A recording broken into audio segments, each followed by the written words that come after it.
Welcome back. A solemn ceremony is taking place in Brooklyn, New York today. The funeral for the second police officer slain by a deranged gunman will combine both American as well as Chinese traditions. Wen Jianlu was assassinated on December 20th along with his partner Rafael Ramos. The shooter had posted anti-police rants on social media. Well, last week, the service for Officer Ramos was marred by an ugly incident.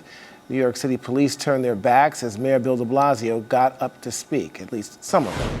And there is a police slowdown going on as well. For the last week of December, traffic tickets and summonses for low-level offenses were down 94%. Parking tickets were down 92%. And overall arrests were down by 66%. Now, much of this stems from the mayor's response to protest over a grand jury decision not to indict a police officer for the death in July of Eric Garner.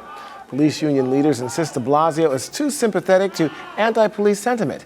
They blame the mayor for the death of their fellow officers. Well, Charles Coleman is a civil rights attorney who has been writing about these issues. Welcome back to the program. Now, we've had this meeting, of course, with Mayor de Blasio and the union leaders, and basically, according to the union leaders, Pat Lynch is saying in part that really nothing much was accomplished there. Actions speak louder than words. But briefly give us, there was more that has led up to this whole friction between the mayor and police unions. Tell us about that. So the divide between the mayor and NYPD and the police unions has been something that has been festering and growing since Bill de Blasio was campaigning for office. It started because he was one of the first candidates when he campaigned to talk about wanting to get rid of stop and frisk.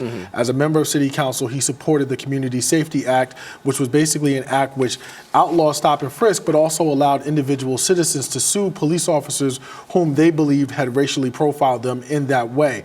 It's continued because there have been a number of other incidents, most notably his remarks regarding his conversation with his son that he made publicly in the wake of the Garner decision, as well as the reappointment of Judge Laura Johnson in Brooklyn Criminal Court, right, who let two suspects go without any bail after they had threatened NYPD cops. So this has been a relationship which has deteriorated over time. The funeral is taking place now for Officer Wen Jianlu, and of course the police commissioner has implored his officers not to turn their backs. During the wake yesterday, apparently they saluted Bill de Blasio and the commissioner as they came in.